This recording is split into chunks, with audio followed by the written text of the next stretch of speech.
Hi, Ben here from Trout and Fly Fishing, back with another quick take. Today we're going to be taking a look at the Redington Butterstick.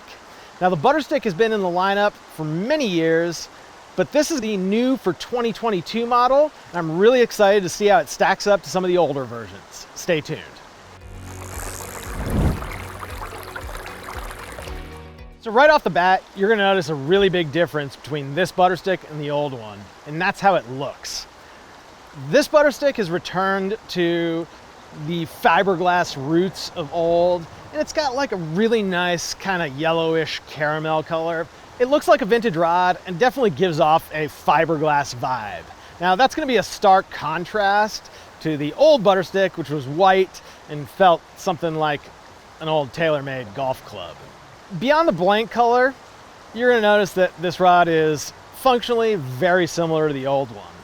But where the differences lie is in the action and how it casts. And today I've got the 7-foot 3-weight version, and I can tell you that this is a very different rod from any of the lower end fiberglass that I've cast before, and maybe actually all of the fiberglass I've cast in the 3-weight size, which has been fairly substantial. And the biggest difference on the 7-foot 3-weight here is that it is a very quick rod for glass. When I'm fishing glass, I like to put a very light line. I'm usually fishing a dry fly, something like a Wolf triangle taper, or, you know, I might step it up to a Rio Gold even, but this rod here is very quick. And you'll notice as I cast that it doesn't have that super deep flex that you'd expect from glass. It's really almost like a carbon fiber feel to it. I just wanted to take a moment to remind you that 100% of our funding for these videos comes from your purchases at troutandflyfishing.com. So if you're enjoying this video, help us out by making your next tackle purchase at Trout and Fly Fishing.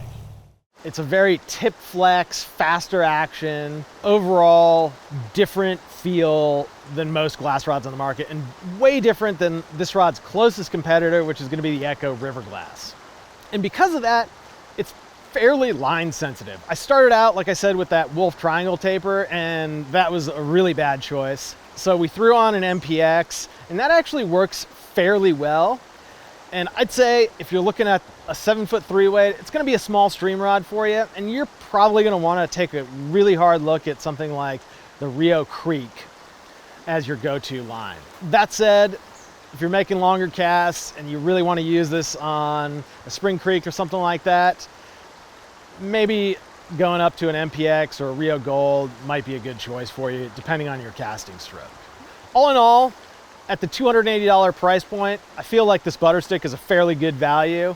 However, in the 3-weight size, given its shorter length, it's probably just a bit too quick for what most glass users are really looking for. I'd expect that the 4-weight, which is a little bit longer, and the 5-weight, which is longer still, are going to give you a more traditional action and more of that standard glass action that you're going to be used to. But that said, if you want a high performance glass rod in a 3-weight size at a great price point, definitely check out the Butterstick. I'm Ben. Thanks for watching. We'll see you next time.